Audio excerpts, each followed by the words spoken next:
أعوذ بالله من الشيطان الرجيم. بسم الله الرحمن الرحيم. الحمد لله رب العالمين الرحمن الرحيم مالك يوم الدين إياك نعبد وإياك نستعين اهدنا الصراط المستقيم صراط الذين أنعمت عليهم غير المغضوب عليهم ولا الضالين.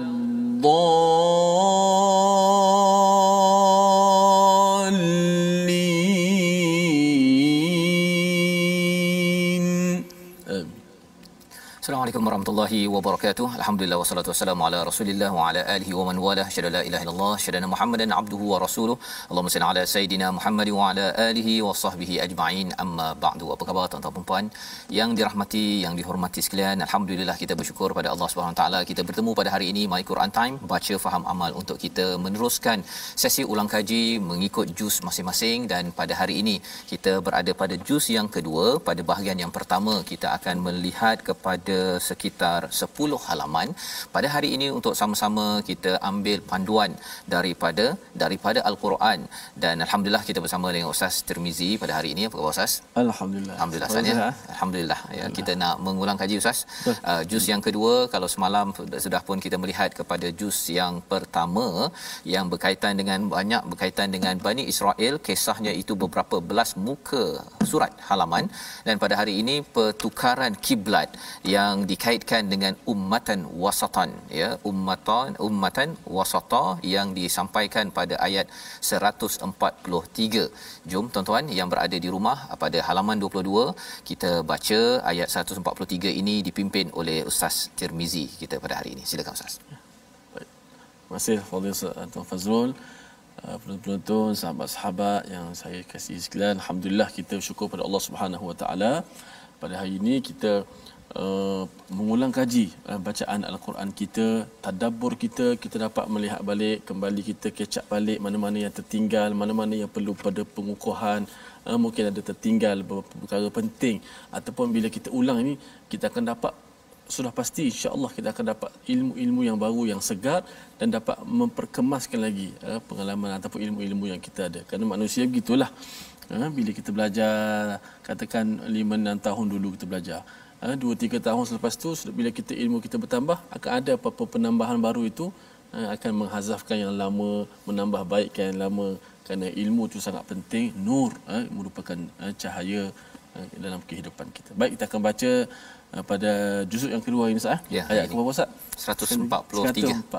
3. Okey. Auzubillahi minasyaitonirrajim. Sama-sama kita baca auzubillahi minasyaitonirrajim. وَكَذَلِكَ جَعَلْنَاكُمْ أُمَّةً وَسَطًا لِتَكُونُوا شُهَدَاءَ عَلَى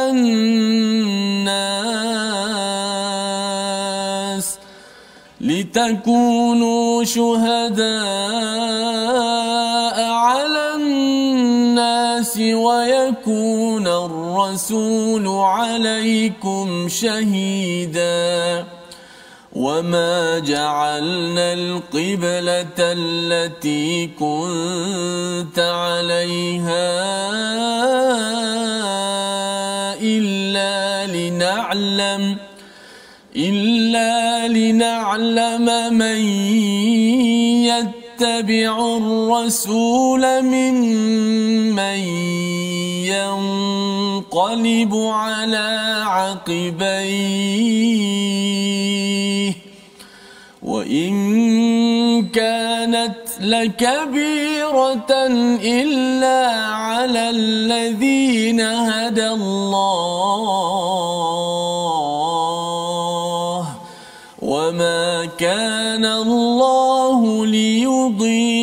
إيمانكم إن الله بالناس لرؤوف رحيم. صدق الله.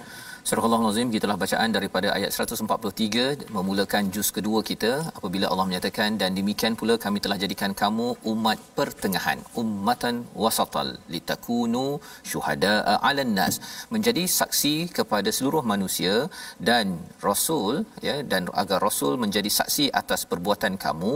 Kami tidak memerintahkan engkau wahai Muhammad berkiblat dahulunya ke Baitul Maqdis, kemudian kami perintahkan supaya berkiblat ke Kaabah, melainkan untuk kami menguji bagi menzahirkan siapa di kalangan kamu yang benar-benar mengikut Rasul dan siapa yang berpaling ke belakang.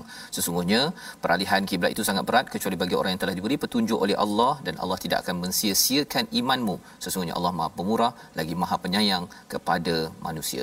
Jadi ini adalah kisah pertukaran kiblat, bercakap tentang ummatan wasatan, itu adalah umat yang sederhana ataupun pertengahan, yang tidak ekstrim ke kanan ataupun tidak ekstrim ke kiri dalam akidah kita, dalam ibadah kita, dalam akhlak kita. Ini adalah ciri umat wasatan, dan ayat 143 ini adalah di pertengahan surah Al-Baqarah. Subhanallah, ya, ini bukan disusun oleh Nabi sallallahu alaihi wasallam, tetapi dinyatakan wahyukan oleh Allah melalui malaikat Jibril kepada Nabi sallallahu alaihi wasallam.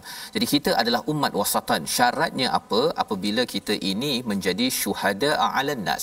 Syuhada ala nas ini maksudnya ialah kita menjadi saksi, kesaksian kita kepada Allah Subhanahu Wa Taala menyebabkan kita dapat melihat okey yang kaedah ini adalah tidak bagus, terlampau ke kanan ataupun terlampau ke kiri. Kita adalah umat di pertengahan, dan apakah garis panduan pertengahan itu adalah apabila seseorang itu dapat mengikut Rasul dan Rasul mengikut Allah. Itu caranya, ya. Salah satunya apa? Apabila Allah memfardukan pertukaran kiblat. Ini adalah satu perkara yang berat, kerana selama ini menghadap ke Palestin, ya, sama seperti orang Yahudi yang berada di Madinah, Ustaz, ya. Tapi lepas itu dalam waktu solat yang sama itu terus pusing ke belakang, kan. Bagi setengah orang, bagi orang-orang yang cetek akalnya, Allah nyatakan pada ayat 142, sayaqulu sufaha'u minan nasi ma wallahum, mengapa mereka ni berpaling, ya, mereka memperolok-olokkan. Tetapi sebenarnya pelajaran untuk kita ambil perhatian, kalau katakan apa yang biasa kita buat itu, Allah kata bila kita baca Al-Quran, kita ikut pada sunnah Rasul, kata kita perlu tukar tabiat yang biasa kita buat. Contohlah, ya, ada yang kata bahawa kalau nak didik anak mesti marah-marah, contohnya, ya, setiap masa marah, tak boleh senyum, pasal kalau senyum nanti anak naik tocang, contoh. Tetapi bila kita baca daripada sunnah Nabi, daripada Al-Quran, bahawa Nabi secara automatiknya tidak marah-marah, ya, bukan marah-marah, tidak marah-marah. Marah ataupun tegas itu pada waktu tertentu sahaja. Jadi bila kita tengok begitu, kita kena patah ke belakang, maksudnya kita kena berpusing cara amalan kita. Bagi orang yang beriman, dia sanggup buat perkara tersebut. Tetapi bagi orang yang ada masalah hati, dia kata, dia ada ego, dia kata buat apa saya nak tukar, kan? Buat apa saya nak tukar apa yang saya buat dekat pejabat, apa yang saya buat dekat dalam kepimpinan saya, kerana saya dah biasa, ya, negara ini dah biasa cara begini, mengapa kita kena tukar, ya. Jadi ini adalah salah satu ujian keimanan, dan Allah menyatakan sesungguhnya Allah ini dengan manusia amat raufur rahim, amatlah penyantun, amatlah pemurah kepada manusia. Apa kaitan dengan pertukaran kiblat? Kerana Nabi memerhati dan Nabi mengharapkan mesti ada perbezaan, ya, tak nak Islam ini sama dengan Yahudi yang ada di Madinah, identiti. Dan Allah amat rauf, amat santun dan amat mengasihani, memahami perkara tersebut, dan lebih daripada itu ialah ia adalah sebagai satu hadiah, ya, hadiah identiti di dalam kehidupan seharian yang dijelmakan dalam pertukaran kiblat ini. Jadi ini pelajaran daripada halaman 22, dan kita nak bergerak kepada halaman 23. Apakah pelajaran yang kita boleh dapat? Allah bercerita tentang orang-orang yang diberikan kitab, mereka kenal Nabi seperti kenal anak mereka sendiri. abna'ahum pada ayat 146. Dan kita nak baca ayat 151 ya, bercerita tentang apa? Tentang apakah tugas Nabi sallallahu alaihi wasallam, tugas Rasul. Ada 3 ataupun 4 perkara. Kita baca daripada ayat 151 insya-Allah. Baik, insya-Allah kita baca ayat 151 pada juzuk yang kedua ini, muka surat yang ke-23. Kita berpindah pada ayat ini, ada mesej-mesej yang penting, tugas-tugas seorang nabi yang perlu kita tahu kerana kita nak follow rapat, bagaimana kata Ustaz Fazrul, akhir-akhir zaman ni kena follow rapat-rapat apa yang nabi suruh kepada kita, insya-Allah. Auzubillahi كما أرسلنا فيكم رسولا منكم يتلو عليكم آياتنا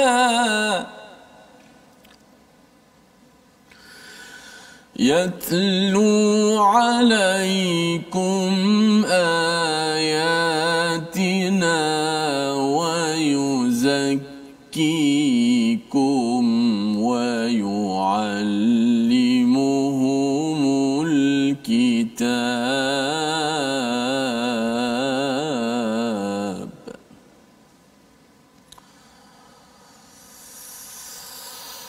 يتلو عليكم آياتنا ويزكيكم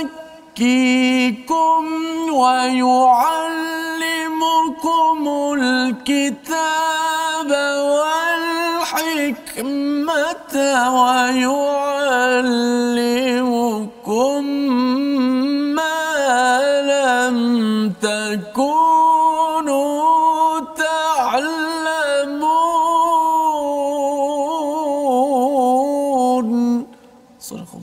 Surah Al-Nazim. Inilah yang disampaikan pada ayat 151 berkaitan dengan apakah tugas Rasul dan apakah fungsi Rasul, bagaimana Rasul membuat transformasi dalam masyarakat yang dikenali oleh orang-orang Yahudi pada ayat 146 itu, Ahlul Kitab.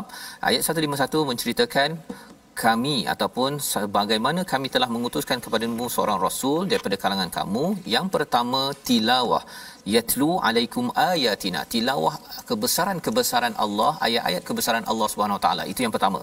Yang kedua adalah melakukan tazkiyah, wa yuzakkikum, membersihkan kaedah-kaedah, kefahaman-kefahaman, akidah-akidah yang tidak benar. Itu yang kedua. Dan yang ketiganya, wa yu'allimumul kitab wal hikmah, iaitu mengajarkan kamu semua al-kitab, perlembagaan, dan juga hikmah, iaitu sunnah daripada Nabi, dan juga mengajarkan apa yang kamu tidak tahu. Jadi ini adalah 3 fungsi peranan dan juga 3 formula transformasi yang dibawakan oleh Nabi sallallahu alaihi wasallam. Sehingga kan apabila seseorang itu selalu tilawah, selalu tazkiyah, selalu ta'lim, belajar perkara yang kita tidak tahu daripada kitab, daripada sunnah, daripada sekitar kita, maka kesannya apa? Kita akan memberi fokus kepada Allah Subhanahu Wa Taala. Dan inilah juzuk yang kedua, banyak bercerita tentang sistem untuk mengingatkan kepada Allah, perundangan untuk mengingat kepada Allah agar kita dibantu sebagaimana ayat 153, kita dibantu dengan sabar dan salat, dan Allah bersama dengan orang-orang yang sabar. Dan kita bergerak kepada halaman 124 pada ayat 155. Sudah tentunya salah satu daripada peluang hidayah itu kita ingin gunakan untuk apa? Menghadapi ujian. Inilah ayat 155 yang kita ingin baca bersama kali ini. Silakan. Baik, auzubillahi minasyaitanirrajim. وَلَنَبْلُوَنَّكُمْ بِشَيْءٍ مِّنَ الْخَوْفِ وَالْجُوعِ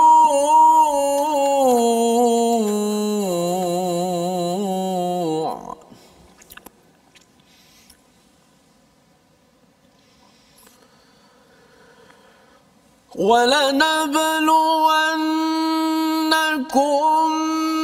بِشَيْءٍ مِّنَ الْخَوْفِ وَالْجُوعِ وَنَقْصٍ مِّنَ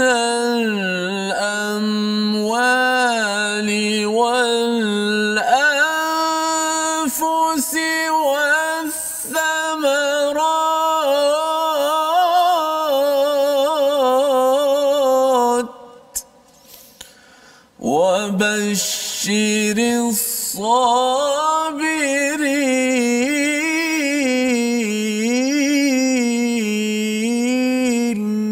صدق الله. Dan kami pasti akan mengujimu dengan sedikit ketakutan, kelaparan, kekurangan harta, jiwa dan buah-buahan, dan sampaikanlah kabar gembira kepada orang-orang yang sabar. Awal surah Al-Baqarah juz yang pertama kita bercakap tentang Nabi Adam diuji, maka Allah menyatakan selepas halaman 23 itu Allah bekalkan hidayah melalui rasul yang diutus, maka pada muka surat 24 ini Allah berkata tentang kita pasti diuji dengan kelaparan, tentang takut, kurang harta diri dan juga hasil bisnes dan juga tanaman, dan berikan kabar gembira kepada orang yang sabar apabila mereka itu sedar semua ini adalah milik Allah, inna lillah wa inna ilaihi rajiun, dan selalu membaiki proses untuk membawa kepada Allah. Dapat ujian, makin dekat dengan Allah Subhanahu taala, dan Allah akan beri hidayah kepada orang-orang begini. Dan salah satu punca ataupun kisah tentang ujian ini disampaikan pada ayat 158 berkaitan dengan peristiwa Hajar, ya, yang mencari air dan dirakamkan dalam amalan Safa wal Marwah yang kekal sampai sekarang. Dan pada muka surat 25 itu Allah membawakan lagi, ya, tentang kehebatan Allah menjadikan alam ini, ya, tentang pertukaran langit ataupun pertukaran malam dan siang. Dan di dalam kehebatan ini Allah nak menyatakan kepada kita jangan ambil seteru ataupun istilahnya sekutu kepada Allah sebagaimana dinyatakan pada ayat 165. Dan bila seseorang itu ingin ikut kepada Allah, dia tidak ingin ikut kepada yang lain, maka salah satu panduan yang Allah beri pada ayat 168 halaman 25 ini ialah makan perkara yang bagus. Ini panduan yang kita dapat lihat, dan diteruskan pada halaman yang ke-26 ini berkaitan dengan masih lagi bercakap tentang ikut, ya, ikut kepada apa yang diturunkan oleh Allah, bukan yang nenek moyang kita. Bukan kerana senior kita, kerana ayah saya dah biasa buat begini, saya nak ikutlah, ya. Sebenarnya Allah kata mestilah kita ikut kepada hidayah. Pasal apa? Nenek moyang kalau dia buat perkara yang tidak ikut hidayah, mereka itu wala yahtadun pada ayat 170. Dan kita nak lihat ayat 172, ya. Ayat ini masih lagi berkaitan dengan makanan. Makanan ini adalah salah satu amalan penting dalam menjaga iman, menjaga ketauhidan kita. Ayat 172 pada halaman 26. Kita baca bersama, Ustaz. Baik, terima kasih Ustaz Fazrul. Kita terus pada ayat 172 berkaitan makanan, ya. Kerana makanan menjadi sumber daging kita yang tumbuh daripada makanan tu. Nak memastikan perkara-perkara itu perkara-perkara yang halal, kerana kita bersyukur pada Allah Taala. 172. Kita baca sekali lagi. A'udzubillahi minasyaitanir rajim. Ya ayyuhallazina amanu kulu min tayyibati ma razaqnakum ya ayyuhallazina amanu kulu min tayyibati ma razaqnakum washkuru lillah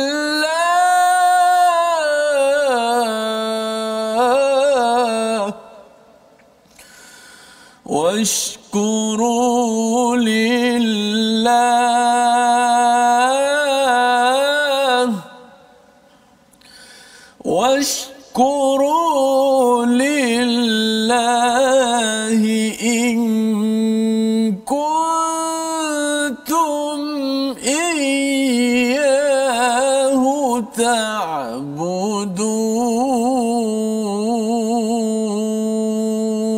تعبدون. صدق الله. Surah azim, wahai orang-orang yang beriman, makanlah daripada rezeki yang baik yang kami berikan kepadamu dan bersyukurlah kepada Allah jika kamu hanya menyembah kepadanya.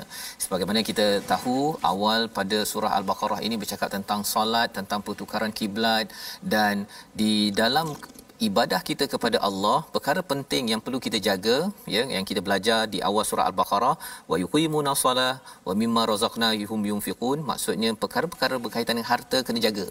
Makanan ustaz ya, jaga makanan yang kita nak tu. Kemudian pada ayat seterusnya dinyatakan makanan yang diharamkan, tentang khinzir, tentang darah dan sebagainya, perkara yang mati. Dan terus Allah nyatakan tentang yang nampak seperti halal tetapi haram. Disebabkan apa? Jual beli, ya, ada yang menyembunyikan mesej daripada Allah untuk dapat income. Ya. Walaupun fizikal tu halal, buah tu halal, tapi halal. Muamalat tu muamalat pula, ya. Jadi ini yang ada, dan terus dibawakan kepada halaman ke-27 nanti dan 28, di mana nanti kita bertemu dengan ayat puasa. Puasa ni ustaz, latihan untuk jaga juga perkara halal, boleh minum air, ya, tetapi rupa-rupanya tak boleh minum. Dia memang bab-bab makanan harta ni amat sensitif pada juz yang kedua, tapi kita berehat sebentar, kita kembali semula. Tuan-tuan boleh minum air yang halal sebelum kita meneruskan perkongsian pada halaman 27. My Quran Time, baca faham amal insya-Allah.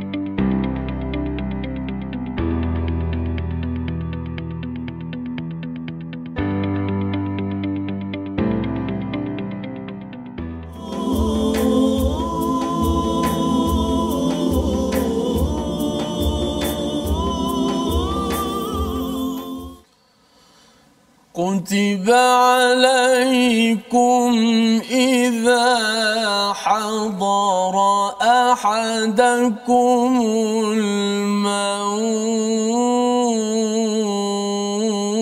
الموت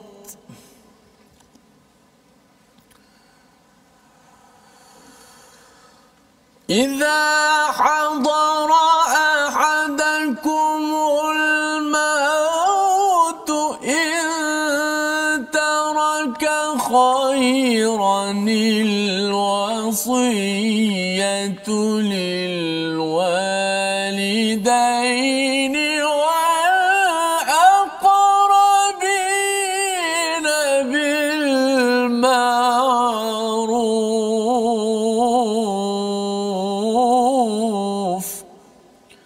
حقا على المتقين.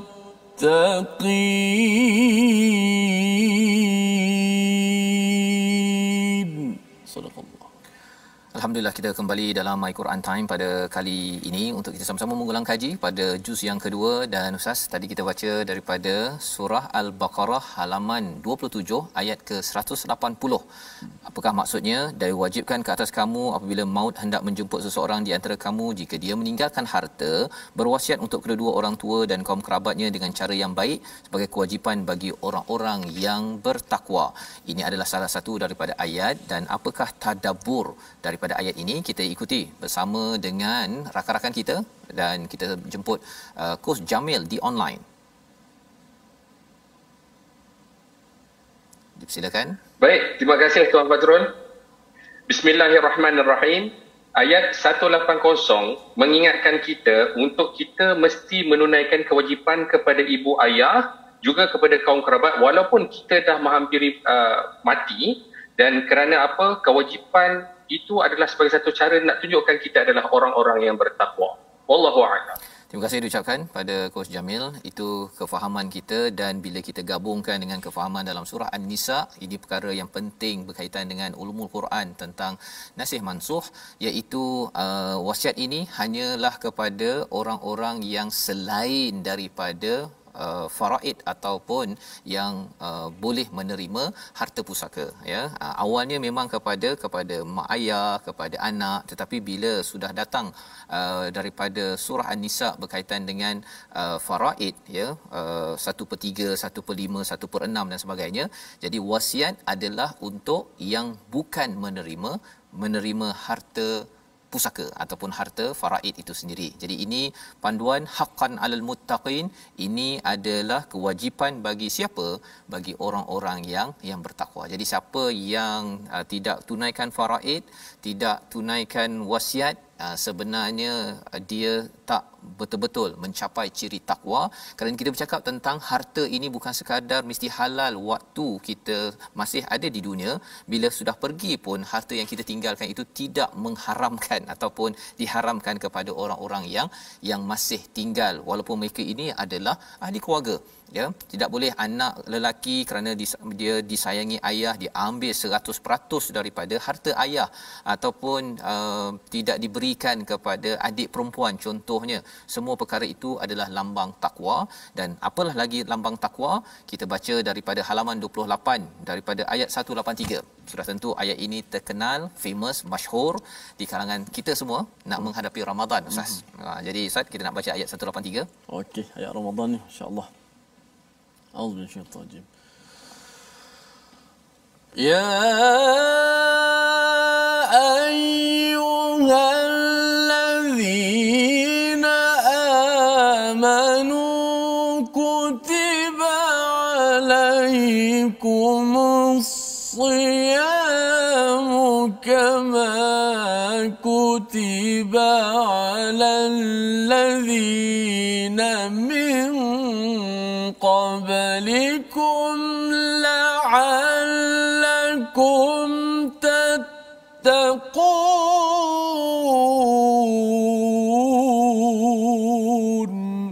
صدق الله. Wahai orang-orang yang beriman, diwajibkan ke atas kamu berpuasa sebagaimana diwajibkan ke atas orang sebelum kamu agar kamu bertakwa. Kita ingin dengar tadabbur daripada Ustaz Syafiq di online.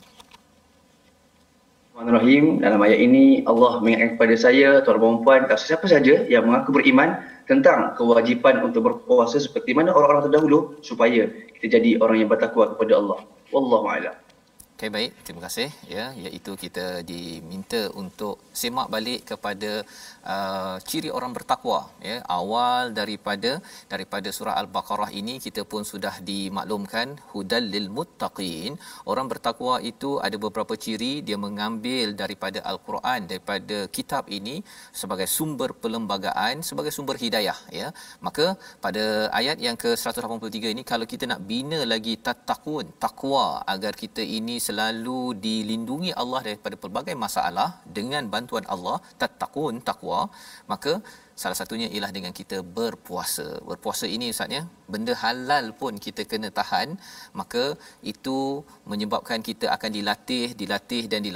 Pada halaman 29 kita dilatih untuk jangan makan benda yang haram, ya. Ayat 188 kita akan bersama dengan Cikgu Mas sebentar nanti, tapi kita baca dahulu bersama dengan Ustaz Tirmizi pada halaman 29 ayat 188. أعوذ بالله من الشيطان الرجيم.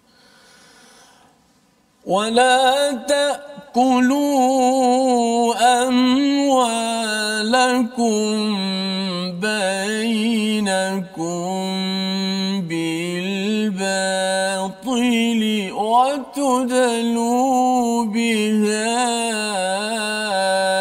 إلى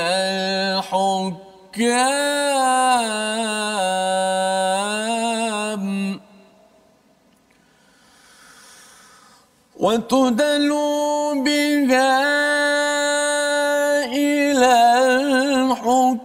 الحكام لتأكلوا فريقا من أموال الناس بالإثم وأنتم تعلمون.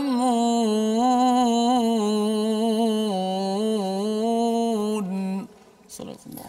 Dan janganlah kamu memakan harta antara kamu dengan jalan yang batil, dan janganlah kamu memberi harta itu kepada para hakim dengan niat untuk mendapatkan sebahagian daripada harta orang lain dengan jalan dosa, padahal kamu mengetahui. Kita dengar bersama dengan Cikgu Mas online. Bismillahirrahmanirrahim. Daripada ayat ini kita diperingatkan bahawa jangan mengambil harta orang lain dengan cara yang batil, dan kita jangan memberi sogokan ataupun memberi rasuah. Itu dilarang oleh Allah. Wallahu alam. Terima kasih diucapkan kepada Cikgu Mas, ya, menegaskan kepada kita, lagi kita ini berpuasa di bulan Ramadan, sepatutnya kadar rasuah akan berkurangan di negara ini. Makin ramai lagi orang yang betul-betul menghayati imanan wahtisaban puasa pada bulan Ramadan, sebenarnya rasuah dan juga makan dengan cara yang batil, ya, maksudnya dalam bisnes dia menipu, mengurangkan timbangan, di tempat kerja dia ambil gaji 8 jam tetapi kerjanya hanya 4 jam. Perkara itu akan menjadi amat sensitif kerana kita tahu bahawa itu adalah ism, itu adalah dosa. Wa antum ta'lamun, dan kamu mengetahui bahawa perkara halal air begini pun kita tak minum ketika bulan Ramadan, kita dapat jaga, maka apatah lagi kalau perkara itu dah jelas sebagai batil, sebagai berdosa. Dan ini yang disampaikan dalam halaman 29. Kita teruskan pada halaman yang ke-30. Kali ini kita melihat bahawa ada seruan dalam peperangan, ya, dalam peperangan. Dan dalam ayat yang ke-195 kita akan melihat maksudnya, dan dermakanlah hartamu di jalan Allah, dan janganlah kamu sengaja mencampakkan dirimu ke dalam kebinasaan dengan tangan sendiri, dan berbuat baiklah, sesungguhnya Allah menyukai orang yang berbuat baik. Macam mana bunyi ayatnya? Kita baca bersama dengan Ustaz Tirmizi. Silakan. A'udzubillahi minasyaitonir وأنفقوا في سبيل الله ولا تلقوا بأيديكم إلى التهلكة وأحسنوا إن الله يحب المحسنين. Ayat 195 ini adalah kesinambungan daripada halaman 29 tadi. Kalau kita perasan, berkaitan dengan puasa, menjaga makanan dan juga jangan makan makanan yang batil. Pada halaman 29 itu, ayat 189 sudah mula bercakap tentang bulan sabit. Bulan sabit. Dan di sini ada kaitan bila mereka bertanya yas'alunaka 'anil ahillah, maka dikaitkan dengan haj dan dikaitkan juga dengan peperangan, ya, dengan peperangan. Waqatilu fi sabilillah pada ayat ke-190, ya. Kerana apa? Kerana bercakap tentang peperangan ini dibenarkan apabila sampai ke Madinah itu, kerana ia adalah untuk menjaga kepada keamanan dan juga agama ini. Dan bercakap tentang peperangan ini, apakah spirit, apakah roh di sebalik peperangan? Peperangan bukanlah untuk menyerang. Peperangan dalam Islam adalah untuk melindungi harta, nyawa, agama, ya, tanah air. Dan lebih daripada itu, bila nak berjuang ini perlukan satu sumber, namanya adalah harta. Jadi ayat 195 tadi itu kita ingin sama-sama tadabbur bersama dengan Tuan Faris online. Bismillah. Ayat ini mengingatkan saya bahawa saya mesti berinfak di jalan Allah supaya saya tidak tercampak ke dalam kebinasaan kerana perbuatan bakhil, dan akhirnya saya mesti buat ihsan kerana Allah menyukai orang-orang yang sentiasa berusaha memperbaiki amalannya. Oh alam. Terima kasih diucapkan, ya, kepada Tuan Faris menyatakan tentang bahawa saya kena, ya, kita semua tuan-tuan perlu infak fi sabilillah wala tulqu bi aidikum ila tahlukah. Ya, kalau kita tengok asbabun nuzul ayat ini, ya, salah satu daripada disiplin dalam ilmu Quran ini asbabun nuzul, sebab turun ayat. Maka kalau kita belajar sedikit daripada tafsir, kita melihat bahawa sebenarnya ada sahabat yang mereka ni ustaz, ya, mereka kata tak apalah, kami tak pergi berjuang dah. Kami dah pergi perang sebelum ni, dah berjuang. Jadi kami serahkan kepada orang lain. Maka Allah kata wala tulqu bi aidikum ila tahlukah. Jangan kamu campakkan kepada kebinasaan, iaitu apakah tanda kebinasaan? Apabila seseorang itu tidak mahu infak, mereka tidak mahu lagi berjuang dalam kehidupan, padahal sebenarnya rukun Islam kita yang keempat tentang zakat, rukun Islam kita yang kelima tentang haji adalah total action. Kita perlu gunakan harta kita untuk kebaikan. Kita perlu laksanakan tugas untuk memartabatkan nama Allah, kalimatullahi hiyal ulia, dan ia tidak mungkin hanya duduk di rumah dan kita tidak menyumbangkan harta kita pada jalan Allah. Kita kena berjuang. Maka ini yang disampaikan. Jadi kadang-kadang ayat ini ustaz ya, orang cakap kalau katakan wala tulqu biaidikum ila tahlukah tu jangan merokok ya, jangan buat perkara kebinasaan. Betul. Ya, tapi lebih daripada itu, kalau ada yang kata saya ni jenis yang buat perkara yang membahayakan, driving secara bahaya contohnya, salah satu daripada ciri orang yang tidak mahu menuju kepada kehancuran ialah dia suka infak. Bila dia tengok bahawa rokok kena bayar sampai RM10 satu kotak, baiklah saya infakkan kepada jalan Allah berbanding dengan saya kedekut RM10 tidak bagi kepada masjid kerana apa? Kerana nak beli rokok. Itu mindset. Daripada saya bawa laju aksiden ataupun saya ini kena bayar saman, baiklah saya berhati-hati kerana apa? Kerana saya perlu tolong jalan Allah. Ya, kalau katakan aksiden ataupun kemalangan, habis duduk di hospital, nanti macam mana nak infak pada jalan Allah, berjuang di jalan Allah. Dan Allah kata di sini wa ahsinu, buatlah yang terbaik ya, innallaha yuhibbul muhsinin. Orang yang terbaik itu ialah apabila dia mengutamakan infak pada jalan Allah, nak tolong orang lain untuk mengenal kepada Allah Subhanahu Wa Taala. Itu adalah sebahagian halaman 30, dan halaman yang terakhir bagi juz yang kedua ya, kita ada sampai halaman ke-32, tapi kita baca dahulu daripada ayat 201. Kali ini kita akan melihat kepada doa orang-orang yang kalau tuan-tuan pergi ke umrah ataupun haj, ketika bertawaf itu ada doa, dan doa inilah yang kita selalu baca pada setiap hari. Kita baca dahulu ayat 201 bersama Ustaz Tirmizi.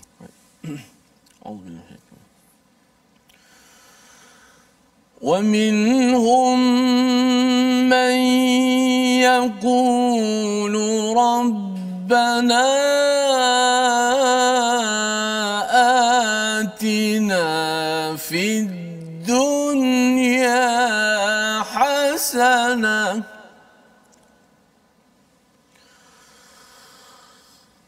رَبَّنَا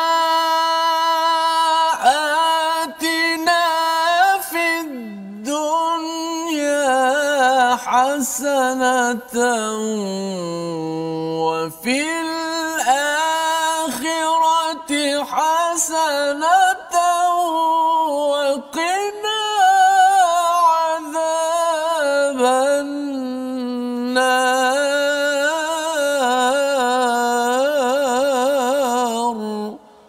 صدق الله. Dan ada pula di antara mereka ada yang berdoa, ya Tuhan kami, berilah kami kebaikan di dunia dan kebaikan di akhirat, dan lindungilah kami daripada azab api neraka. Kita ingin mendengar tadabbur, perkongsian kefahaman Haji Azmi online. Assalamualaikum warahmatullahi wabarakatuh. Bismillahirrahmanirrahim. Ayat ini mengingatkan saya untuk terus berdoa kepada Allah Ta'ala agar diberi kebaikan dan kebaikan di dunia dan akhirat, dan mohon terus melindungkan kita, lindung kepada Allah Ta'ala daripada azab api neraka. Wallahu a'lam. Baik, terima kasih diucapkan pada Haji Azmi. Ya, kita ingin menjadi wa minhum. Ya, kita tidak mahu jadi satu lagi golongan pada ayat 200 itu. Rabbana atina fid dunya saja, ya, wa ma lahu fil akhirati min khalaq, iaitu tidak berfikir, tak berdoa, ya Allah bagilah aku dijauhkan daripada api neraka, jauhkan aku daripada malapetaka di akhirat nanti, berikan keluargaku sampai ke syurga hasanah. Dia tak doa begitu. Dia datang ke Mekah, dia datang pasal nak dapat apa Ustaz? Nak dapat kaya, nak dapat 1 juta, nanti nak bertanding, nanti kalau boleh pengundi saya, undi saya. Memang ada orang yang jenis mindset begitu. Dia datang ke Mekah itu untuk sucikan diri, nak dapatkan hanya untuk kebaikan di dunia. Tidak ada sesuatu pun yang dia doa untuk akhirat. Jadi kita tidak mahu jadi begitu. Itu adalah sebahagian daripada juz yang kedua yang telah kita pelajar untuk sama-sama kita ambil tindakan dan kita berdoa pada Allah SWT dengan kefahaman Al-Quran ini kita dapat kebaikan di dunia dan juga kebaikan di akhirat. Jadi Ustaz, kita ingin berdoa ya sama-sama tuan-tuan yang berada di rumah, harapnya dengan 10 halaman pada hari ini kita ucapkan terima kasih kepada rakan-rakan kita yang sudah pun bersama sebentar tadi.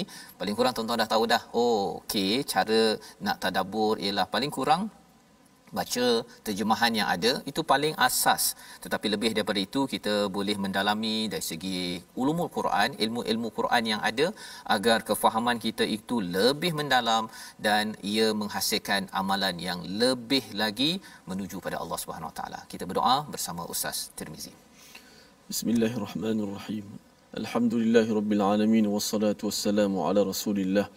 Allahumma arhamna bil Quran واجعله لنا إماما ونورا وهدى ورحمة اللهم ذكرنا منه ما نسينا وعلمنا منه ما جهلنا وارزقنا تلاوته آناء الليل وأطراف النهار واجعله لنا حجة يا رب العالمين اللهم ربنا آتنا في الدنيا حسنة وفي الآخرة حسنة وقنا عذاب النار وأدخلنا الجنة مع الأبرار يا عزيز يا غفار يا رب العالمين وصلى الله على سيدنا محمد وعلى آله وصحبه وسلم الحمد لله رب العالمين.